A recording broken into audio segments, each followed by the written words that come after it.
Welcome to our continued study of the Easter Vigil readings. I'm going to ask you, if you're not speaking, to mute yourself because we get a lot of feedback.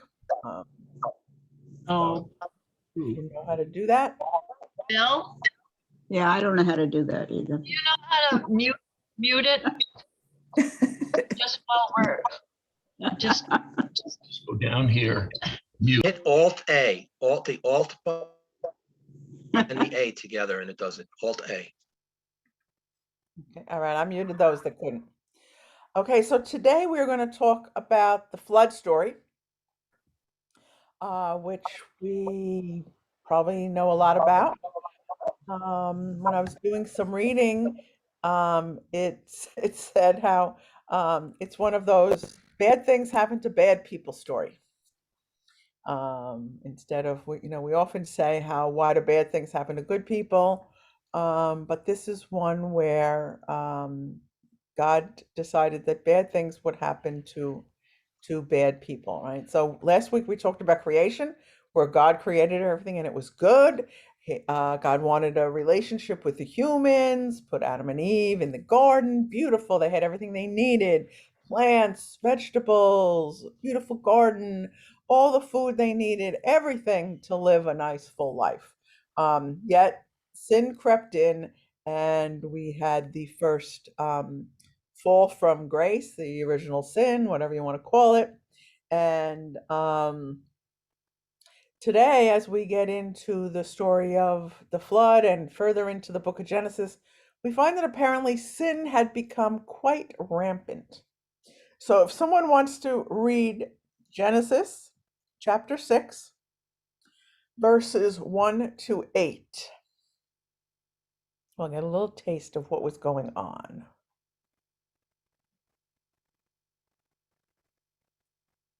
Chapter 6, verses 1 to 8.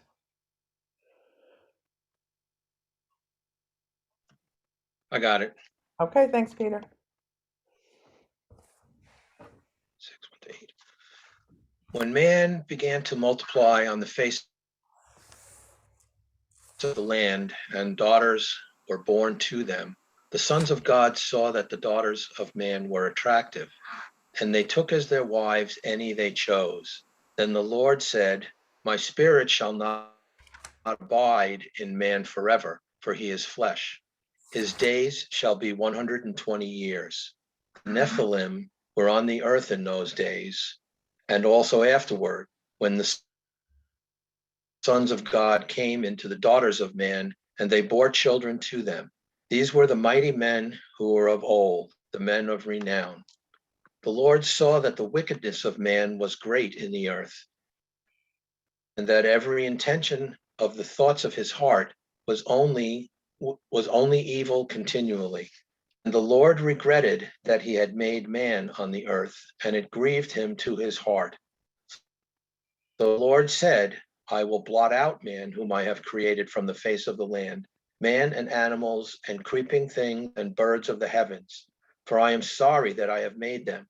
But Noah found favor in the eyes of the Lord. Okay, so here now the Nephilim, it says were like divine beings. They were like giants. Oh, hold on one second. Somebody's at my door. 1 second. Sorry. Be right back. Well, while she's gone, I'll do a quick infomercial. We're having our baby shower blessing on May 21st. It's a Saturday. We're just having lunch. It's just like a 2-hour thing. And we're asking anybody who'd like to come that you bring a gift that will go to Helping Hands Rescue Mission baby blessing. And we'll have lunch, and speakers from the mission will come and chat with us, and then we go home. But it'd be great if we could have like a little Gloria Day table. Oh, Patricia, you have to unmute.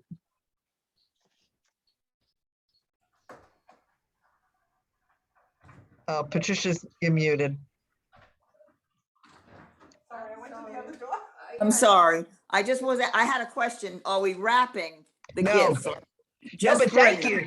Yeah, you just bring them. I didn't think we were wrapping them, but I said, well, maybe I better check. Okay, Yeah, thank you. no, Thank no you. wrapping, but thank you for thinking of it. All right, sorry. Pastor, I did a little infomercial about the baby blessing while you were gone. Okay, no worries. That's good. Okay, so the Nephilim, it says the effects of sin become cosmic. The sons of God may be divine beings who breach the earth-heaven boundary by taking human wives. Their offspring are warriors of renown. The Nephilim, probably a race of giants, are compared to these sons of God. So we had these giant beings, people, coming and taking wives, and God was not happy with this. And then we also have wickedness of mankind, right? So what it says that God give some feelings to God here. What are the feelings that it gives to God? We hear in this little verses. How about disappointment in all that he created and gave us in charge of? Yeah, disappointment. Sorrow. Carol, you're muted. Carol's muted.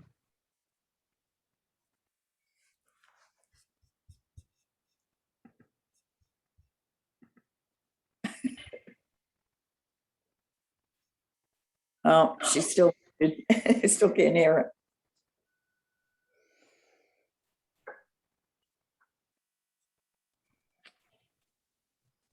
Okay. There she how is. much- So what I were you don't going know. to say, Carol? Okay. I unmuted. Yes. Okay.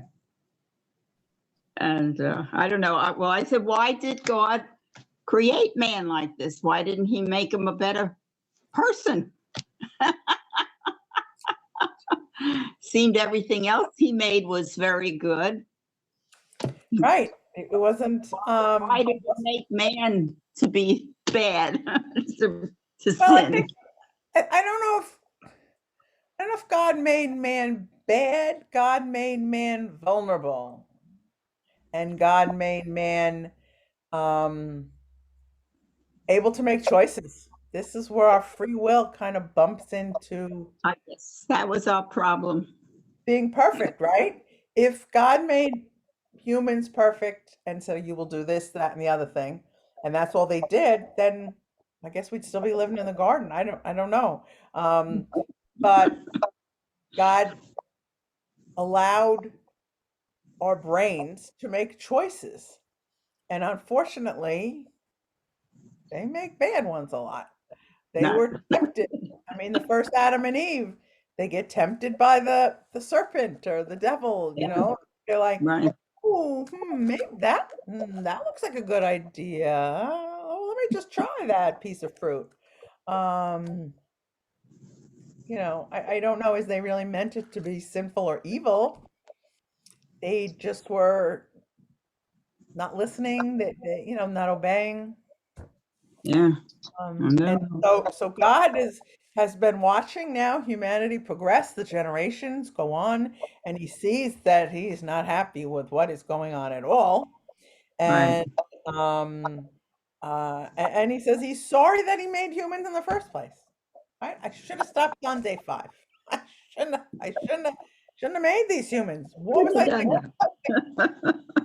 Seemed like a good idea at the time, but oh man, yeah, they're nothing but trouble. Yeah. Um, Very confused about this. I just never dawned on me that there were these other kinds of creatures. And when I'm reading this thing, when I'm reading it, I don't know who's who.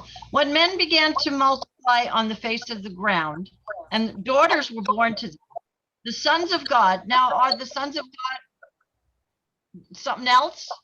The sons of God saw that the daughters of men were fair. Seems like they're talking about the sons of God, not people, or something else. right, the sons of gods are these like giant divine human being things, creatures.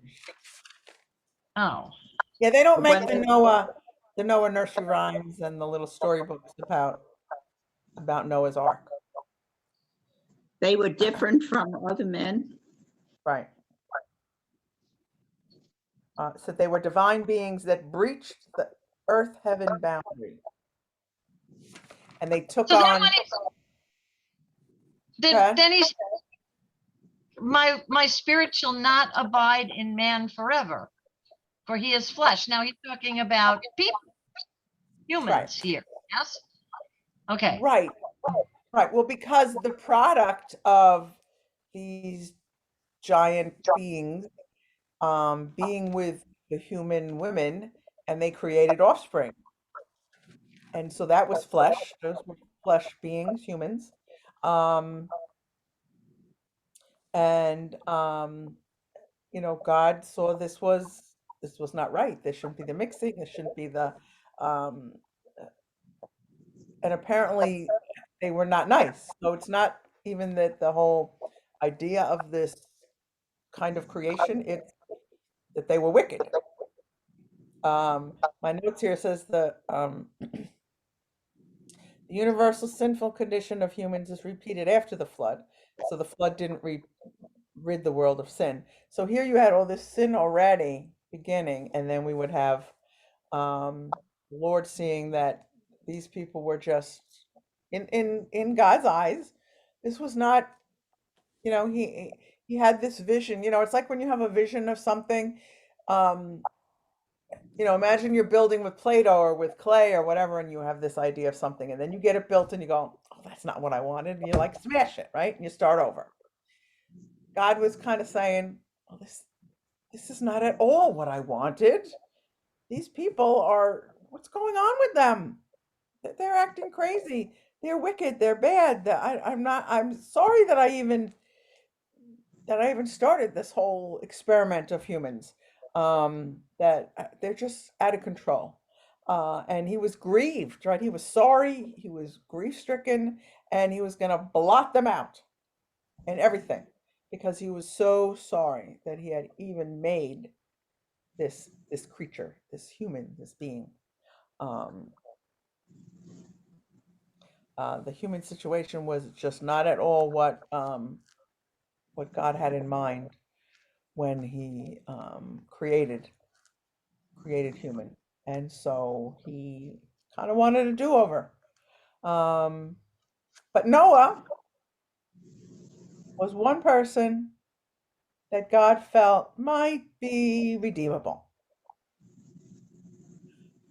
So if someone wants to read chapter 6, verses 9 to 22, which is 9 to the end of the chapter.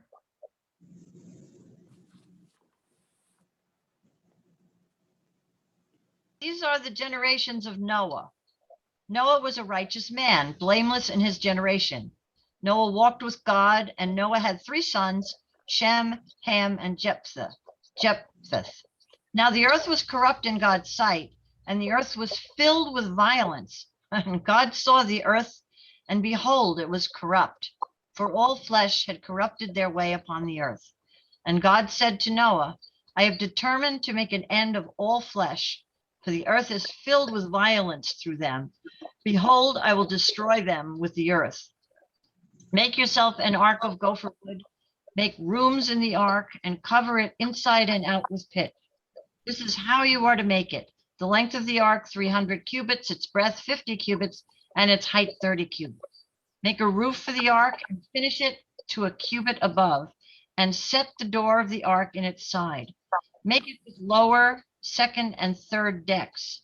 For behold, I will bring a flood of waters upon the earth to destroy all flesh, in which is the breath of life from under heaven. Everything that is on the earth shall die. But I will establish my covenant with you, and you shall come into the ark, you and your sons, your wife, and your sons' wives with you. And of every living thing of all flesh you shall bring 2 of every sort into the ark, to keep them alive with you. They shall be male and female. Of the birds according to their kind, of the animals according to their kind, of every creeping thing of the ground according to its kind. 2 of every sort shall come into you to keep them alive. Also take with you every sort of food that is eaten and store it up, and it shall serve as food for you and for them. Noah did this. He did all that God commanded him.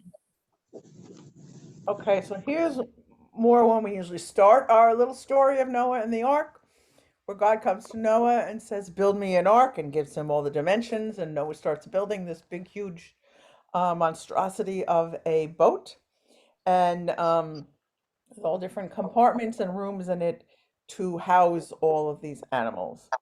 And he decides he's going to keep a representation of every living thing. And then the rest are going to all be destroyed. Um, Now, why do you think the innocent animals were destroyed? We know that all the people God thought were evil, so he judged that they needed to be destroyed. But it Well, doesn't say anything about animals acting badly or being bad. well, kind of does. It said people brought that even to the animals, the evil, the violence. Let me see, where does it say that? Oh, that's it, right.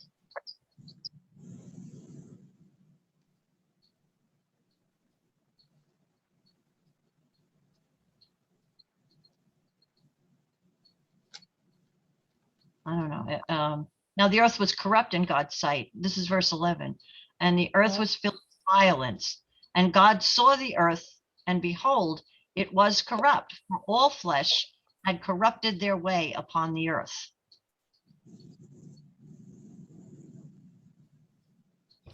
Yeah. Oh, for the earth is filled with violence through them. I will make an end of all flesh, for the earth is filled with violence through them. Mhm. I don't know. So we don't know if it's the people that were being violent to the animals or the, what, I don't know. But the other thing that can be considered here is that at the beginning, why did God create all the animals? God created the animals for the humans. God created the plants and the animals for food and for the people. So it wasn't, like we think of animals as we enjoy nature and we see the value of an animal just for itself, like besides a food source, right? Um, but at the beginning, it was a much more practical thing. The animals are here to provide food for Right. it. Well, So man, right. So, and the humans are supposed to take care of them, right? So, the God provided the animals and the plants and everything so that there would be food, meat and vegetables and everything for the humans to consume. But then they were supposed to take care of this creation, all the animals and the plants and stuff. Um, but if most of the humans were going to be destroyed, they wouldn't need all the animals either, because it's like a technical thing. It wasn't a they weren't thinking about the value or the value of life of a bird or a goose or giraffe or whatever, all the different animals. Seems Um, like a cleansing of the earth, all yeah, this water is sent, right. it's a kind of a do-over. Let's go back to when the earth is covered in water. If we go back to last week with our Chaos, right. creation story Goes and back to the chaos at the beginning. Yeah. Like I separated it, now I'm putting it back together. I'm everything's gonna be water again, and then I'll separate it again. To, yeah, kind of wash away what was there. Um, so chapter 7.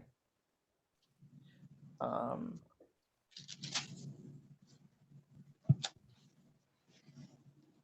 Someone wants to read 1 to, we got a lot here. Someone wants to read all of chapter 7, they can, or we can divide it up a little bit.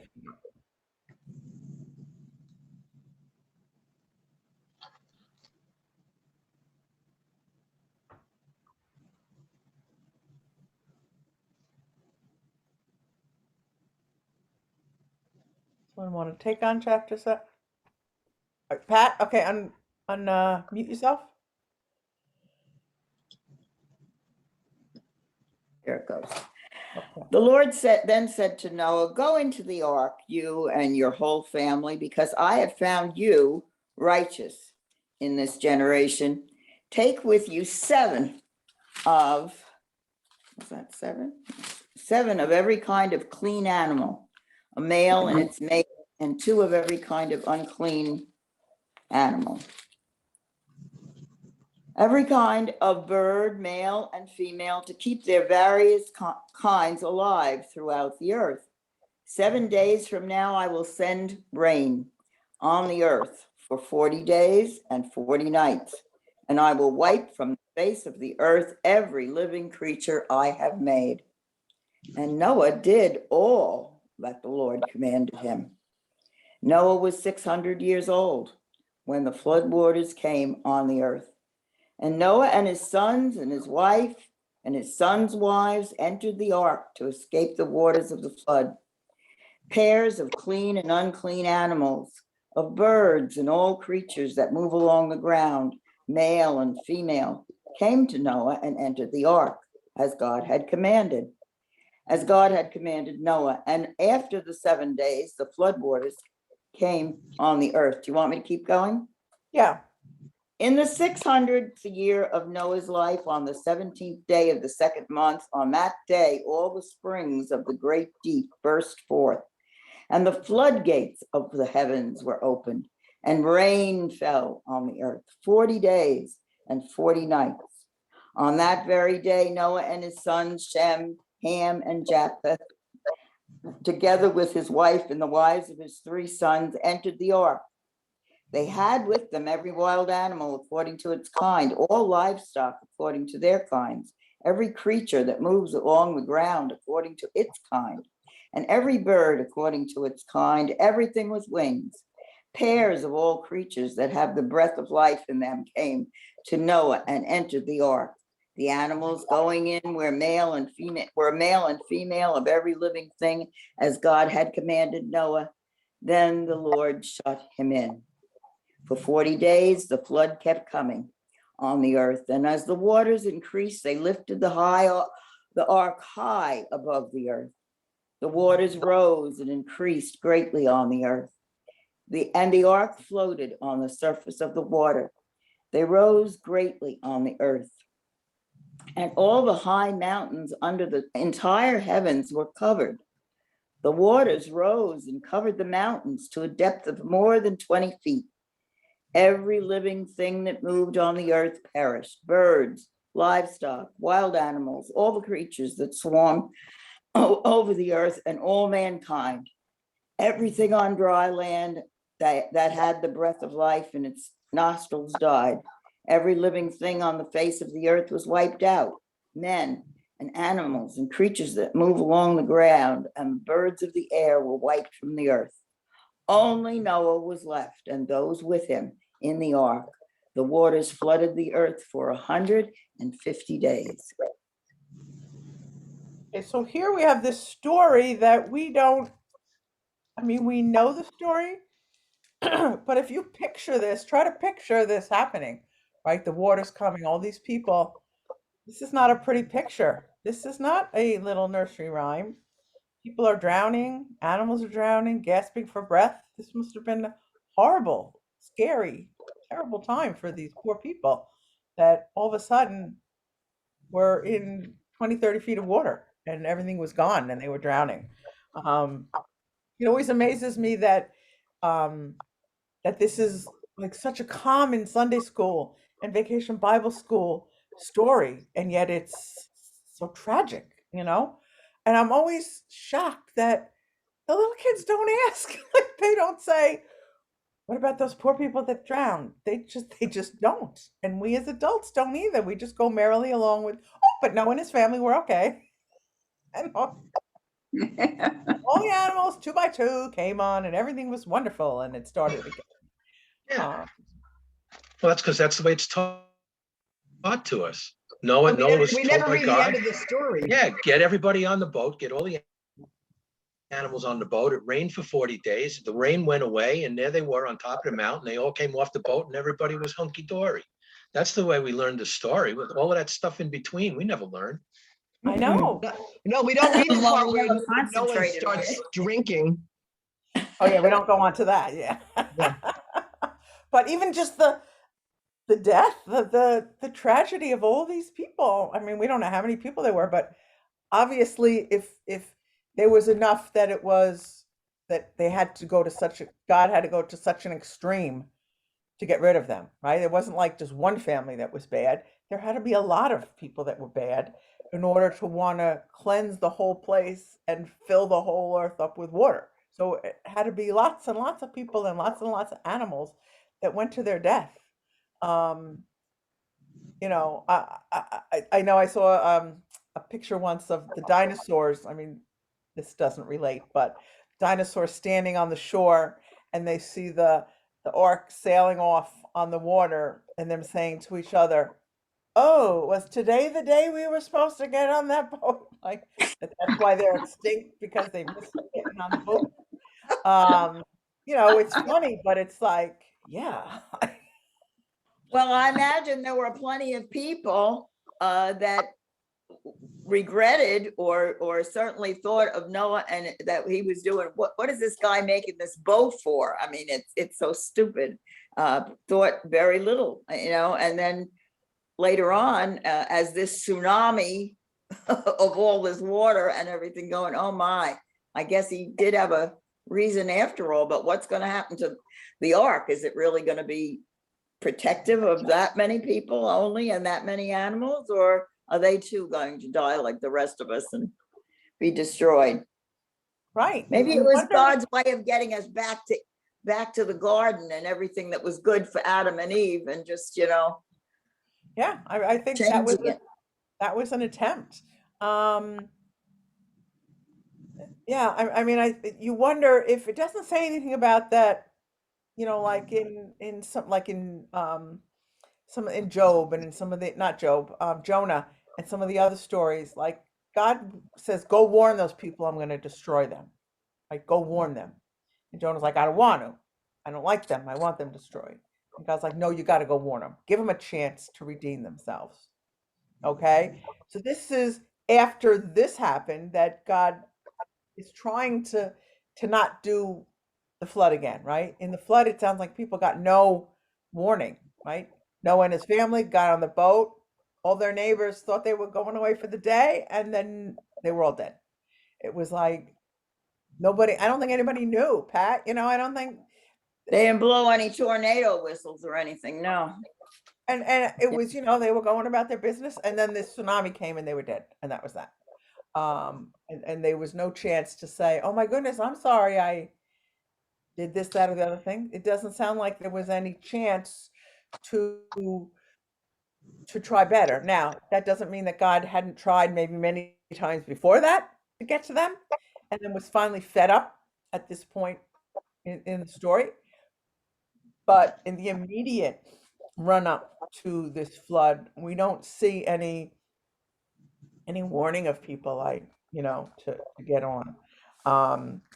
You know, so that's an interesting, and that will kind of be part of why when we move forward, you see God kind of regretting what was done, saying, maybe I didn't do that so well. Maybe I could have handled that a little bit better. Right? So chapter 8, would someone like to read chapter 8?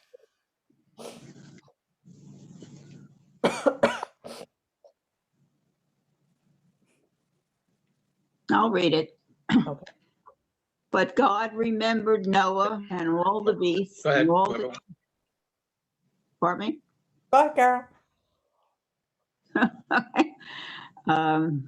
God remembered Noah and all the beasts and all the cattle that were with him in the ark. And God made a wind blow over the earth, and the waters subsided. The fountains of the deep and the windows of heavens were closed. The rain from the heavens was restrained, and the waters receded from the earth continually. At the end of 150 days, the waters had abated, And in the 7th month, on the 17th day of the month, the ark came to rest upon the mountains of Ararat, and the waters continued to abate until the 10th month. In the 10th month, on the first day of the month, the tops of the mountains were seen. At the end of 40 days, Noah opened the window of the ark which he had made and sent forth a raven, and it went to and fro until the waters were dried up from the earth. Then he sent forth a dove from him to see if the waters had subsided from the face of the ground. But the dove found no place to set her foot, and she returned to him to the ark, for the waters were still on the face of the whole earth. So he put forth his hand and took her and brought her into the ark with him. He waited another 7 days, and again he sent forth the dove out of the ark. And the dove came back to him in the evening, and lo, in her mouth a freshly plucked olive leaf. So Noah knew that the waters had subsided from the earth. Then he waited another 7 days and sent forth the dove, and she did not return to him anymore. In the 601st year, in the first month, the first day of the month, the waters were dried from off the earth, and Noah removed the covering of the ark and looked, and behold, the face of the ground was dry. In the 2nd month, on the 27th day of the month, the earth was dry. Then God said to Noah, "Go forth from the ark, you and your wife and your sons wives with you. Bring forth with you every living thing that is with you of all flesh, birds and animals, and every creeping thing that creeps on the earth, that they may breed abundantly on the earth and be fruitful and multiply upon the earth." So Noah went forth, and his sons and his wife and his sons' wives with him, and every beast, every creeping thing, and every bird, everything that moves upon the earth, went forth by families out of the ark. Then Noah built an altar to the Lord and took of every clean animal and of every clean bird and offered burnt offerings on the altar. And when the Lord smelled the pleasing odor, the Lord said in his heart, "I will never again curse the ground because of man. For the imagination of man's heart is evil from his youth. Neither will I ever again destroy every living creature as I have done. While the earth remains seed time and harvest, cold and heat, summer and winter, day and night shall not cease." Okay, so here's kind of the answer to your question, Carol, where it says humans have the inclination is evil from youth. So God knows that So maybe he thought he did better this time. that the humans are not, they're kind of born to make mistakes, which we all know we Yeah. are. Yeah.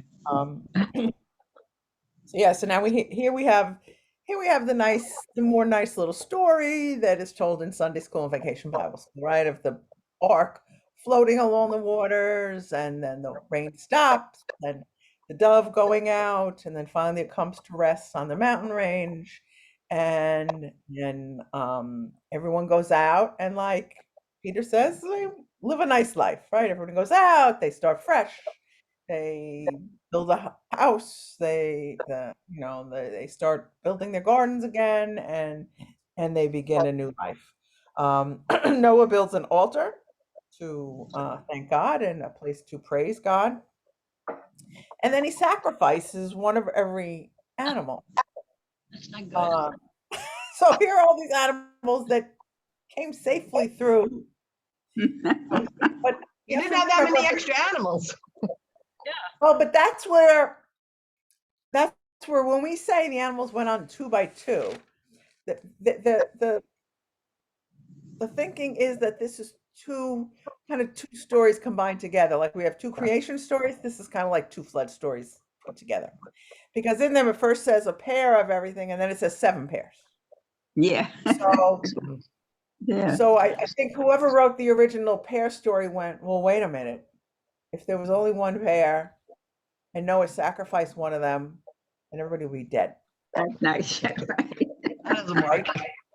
Because they keep And going on. So there's a flaw in this story. There had to be more than just one pair. So that's where they add on the 7 now, because now you have enough. Now you have a spare to sacrifice. Not And that we don't, 7 being the number of perfection. right? Not that we think that we should sacrifice, but that was the way that was the way they worshiped then.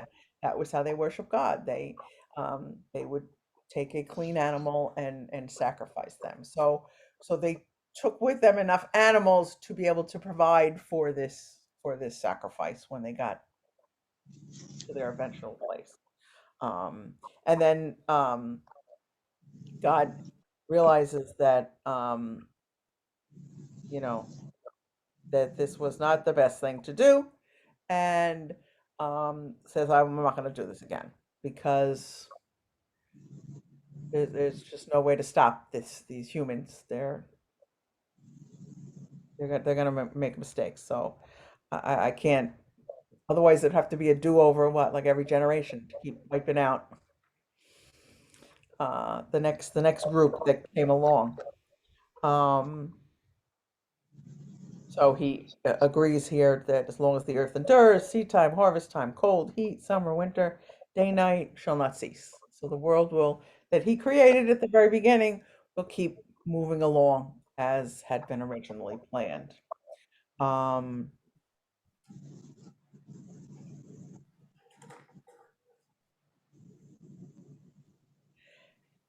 but it says here, an imagination of man's heart is evil from his youth. the inclination. Oh, okay. That means they tend to do His evil. Bad that had to happen, I guess. Yeah,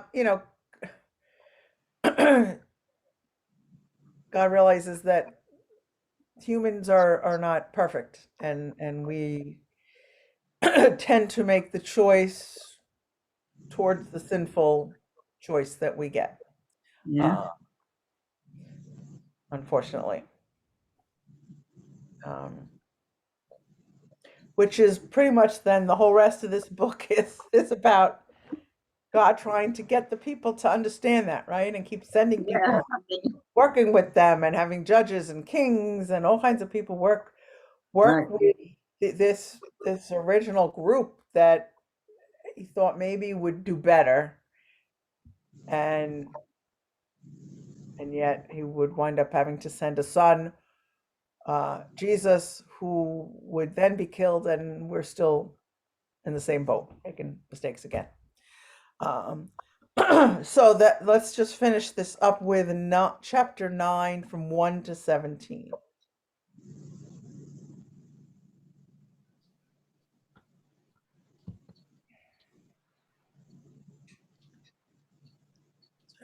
Anyone that didn't read that wants to read? I'll read. Okay. Oh, God blessed Noah and his sons and said to them, be fruitful and multiply and fill the earth. The fear and dread of you shall rest on every animal of the earth and on every bird of the air, on everything that creeps on the ground and on all the fish of the sea.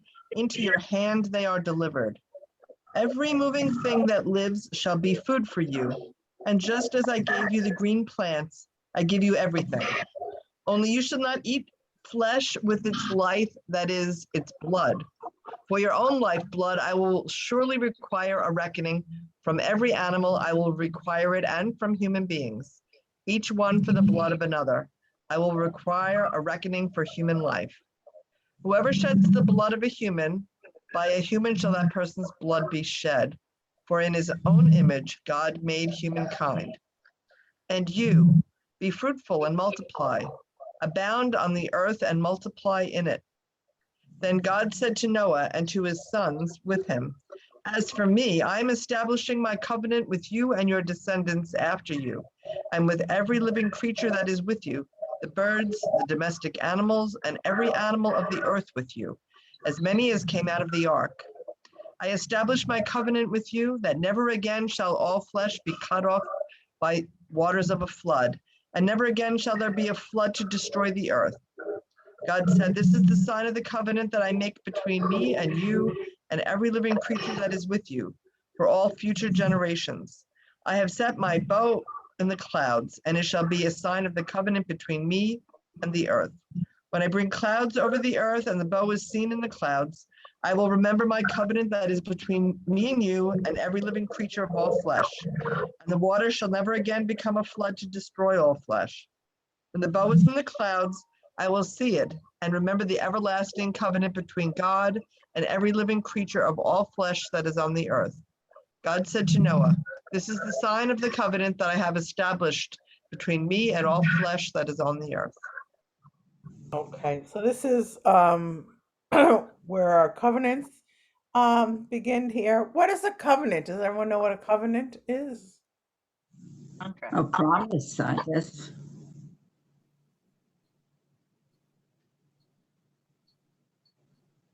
An agreement? Covenant is a binding agreement between two parties, right?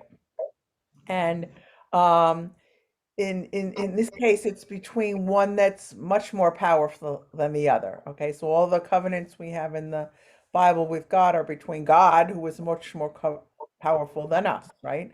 So it's kind of an uneven thing. But in this one, it's between God and who? Is it between God and just Noah and his family? Mankind. No? Between me and all flesh. Between that is me and every earth. living creature. all flesh. Right, so it's between God and the humans and all the animals, everything, Everyone. every living thing, right? Right. Because it wasn't just humans that were killed, it was animals that were killed also, right? So this Right. is a promise, even though the animals may not understand it. But this is God saying, okay, I won't do this again. Okay, this is I promise. And what do the people have to do? Return to get this promise from God.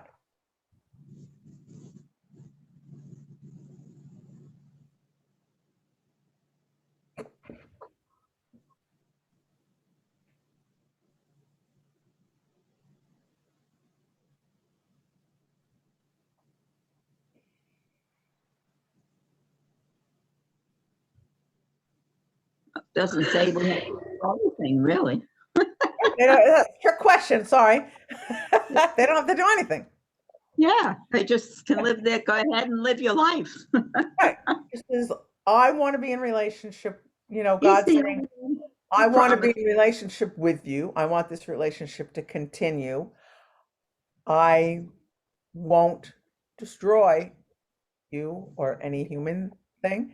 Again, okay, now God will, as we go further, there will be other things put on humans. There will be Moses and the Ten Commandments, and there'll be other things. Not that we won't be destroyed, but expectations of how we should live, right? God doesn't say you must Right. do this or I'm going to kill everybody. God says this is the way we should live together in order to have a vibrant, healthy place where everyone can live and respect everyone and it be just place to live, right? Right. But here, there's no condition of that. There's no, you better act better. I'm going to do this again. No. Why did I have to do this? You people are so evil. It was just, I'm not going to do this again. Right. And when the rainbow comes, it's a reminder to who? To God. us, God. to us. First A it reminder says to God. God. When the bow is in the, is that the rainbow? Yes. Oh, okay. It says, I will see it and Right. remember. Remind We, him. Right. we use it as our reminder, right? Because So later on it says that then that too. we see the reminder. But at first, God's saying it's going to be my reminder so that every time it rains, I'm going to remind myself, stop the rain. Don't let it rain too much, right? That I don't want to destroy the earth. That the rain that I promised not to destroy the earth. Every time I see a rainbow, it will be, a reminder, a beautiful reminder. We all love rainbows, and they're a beautiful thing, and a nice sign that of God's care for us. But it's also for the non-humans. What do we think about that this was given to like all the animals too? What does that mean? Does that mean anything for us? Think about how we are to care for Protect, creation. protect. I will look upon it, remember, and come between God and every living creature. That's right. Right, and then at the beginning of this chapter, he talks about how it's the beginning of some of those Leviticus laws where how you can eat. This talks about the blood of not eating the blood from the animals, and how this is setting up that we don't just kill for killing's sake, right? We kill an animal if we need to eat it, so that it's not just to for sport or for the heck of it, so that killing animals, killing humans is not to be taken lightly. It's to be a serious matter. This is even for plants too, right? It talks about the plants of the Yeah, I mean, that's So- amazing to contemplate, like God establishing a covenant with birds, right? Yeah. Yeah, well, and that's where we'll go on to read with some of Jesus's parables where he talks about the grass withering and the like how much God's love. If God protects and loves the flowers that are going to die or the grass, how much more does God love us, that we last more than one season? We keep going. and God will- it's so nice to see all the songbirds back in our communities. I mean, for so long, like this, I don't know if it was the 60s, the 70s, all the songbirds were gone. And now you just see such a wide variety. And, I picked up little oriole feathers that were on the ground the other day. Just amazing, just how the songbirds came back when we stopped spraying pesticides and everything. Yeah, Pat was just saying at the beginning of this that she was watching Oriole. Orioles out her window. Orioles are back in two of them I saw this morning. Yeah. Beautiful. Yeah, and on our Easter sunrise service, we were out there, and as the sun was coming up, you could hear the little birdies chirping in the air. It was awesome. We almost couldn't hear Pastor. They were so loud. It was a little bit loud. Everybody was singing.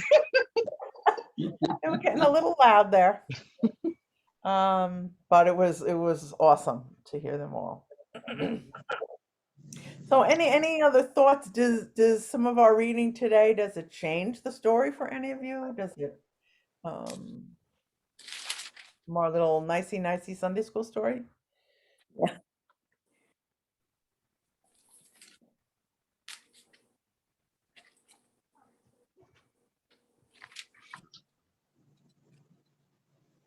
It's a tough text. We have to be honest, right? Yeah, I mean, every time when it comes up in like a vacation Bible school or something, I'm like, really? Really? Well, like Peter said, we weren't looking at it. I think in Sunday school, you're looking at it that the children relate to the animals, the animals that they might have seen in the zoo or they see the pictures of and all. And it's an in for teaching just that part of it. It's the other, now it makes you think more of all of the horrors that are going on between the earth and whether it's going to go on and with the trying to preserve it, trying to take care of what creation we were given as such a wonderful gift. And are we really doing anything, doing justice? My husband just said from the other room, doing justice to it. You're right, Ron. You're And, right. and ultimately, it's a temporary gift because science has taught us eventually, we're going to lose the sun and our planet at, obviously not anytime soon, but at some point. So it's a temporary gift for all of us. We're only on this planet so long, and the planet will only exist so long. Well, and in the beginning of chapter 6, I don't know if you noticed it, God kind of sets a timeline for us. Like we hear that Noah was like 600 years old or something. Yeah. And it says, their days shall be 120 years. Like, no more living 700. I can't deal with that. Like, no. 120, that's long enough. They're But gone. then if you look at Genesis 9:28, after the flood, Noah lived 350 years. Yeah. All Yeah. the days of Noah were 950 years, and he died. Yeah. So God was like, yeah, no more. That poor man had 350 years to explain what went on during the time he was on the ark. I mean, can you imagine if it was now, a microphone would have been in his face every day. Yeah.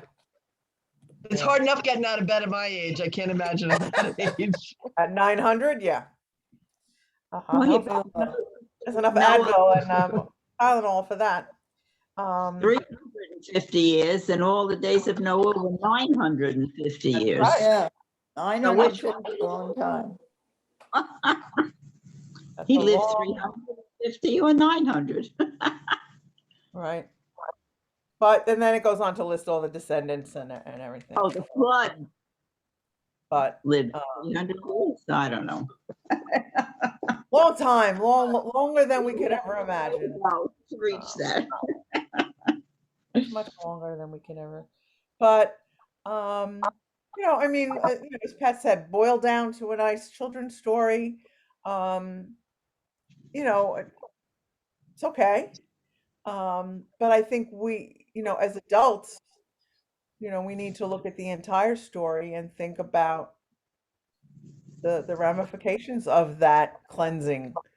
We don't, really dwell on that with Vacation Bible School. It's just kind of, well, the rain set and then the boat came down and they all came off and everybody went on their way. And we have all our little rise and shine and little songs that we sing and I guess they didn't want to scare the little children. Give them and then everyone died and they drowned and they were screaming and they were like, Yeah, I mean, you don't want to, And scare the grown-ups either. Better they But it is a story about a covenant that's important. That's something we need. It is one of the few covenants. Yeah. So it's a story about the covenant. And that rainbow gives us a chance to talk about things. Right. And it's a reminder of God's power. Power. And protection, right? That God promised to not do that again. Right. So when we have those things happen in our world today, when there's a tsunami, an earthquake, tornadoes, hurricanes, and there's this death and destruction, we don't understand that it's God sending us punishment. That we don't think of it in that way because we have this story. Right. That, that's all. Well, a lot of people think of it that way. Some people do. Some people do. But it's more physics, geology. I don't know which science it is. Kind of a result of our not doing a great job taking care of the earth too. Well, some of it is, yes. Some of it because Yeah. as we're finding now, some of the climate change results in these more severe weather patterns because things get thrown off of balance. Right, and other things that we tried to do, like you were talking about the insecticide and dams, and which were done in all good faith to do wonderful things, but the results are because we're human, we can't think out like God thinks out, and there's a plan for everything. And Well, and that's the thing, so yeah, mess right. things up. If the water is supposed to come one way and then we stop it, now what happens to everything downstream that's supposed to have that water, you know? Yeah, We're messing with yeah. God's creation. And this And is I mean, I when don't think that, I think we should try. I mean, you know, but we have to keep everything in mind, and and be willing to say, well, that didn't work. How are we going to fix this? right. You Well, and know? it's also a product of, you know, God made us to keep learning and to be smarter, right? So we learn these new ways of doing things and building things. And so we build our towns and our cities and stuff, which now encroach on the animals' habitats. And then we wonder why all of a sudden there's coyotes or bears coming into our garbage cans or our towns because we force them out of where they are. Like, so we don't always think of the other side of it. Yes, we're able to do these things for humans, but what happens to the plants or the animals or the things on the other side? So it's a balance that we need to be aware of. It is as Ron said, it can be a justice issue, right? For different things. What is just and what do we have the right to do whatever we want just because we're smart enough to do it? And doesn't matter what happens to the earth around us.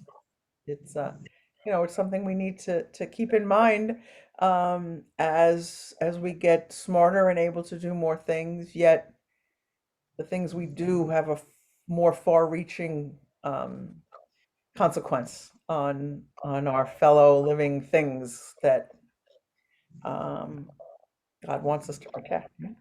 It's an interesting balance. So this is our flood. Next week is next week the Red Sea, I think. Oh, testing of Abraham. Oh, testing of it. Oh, that's a good one. Yeah, that's another fun one we don't really talk about all that much in church.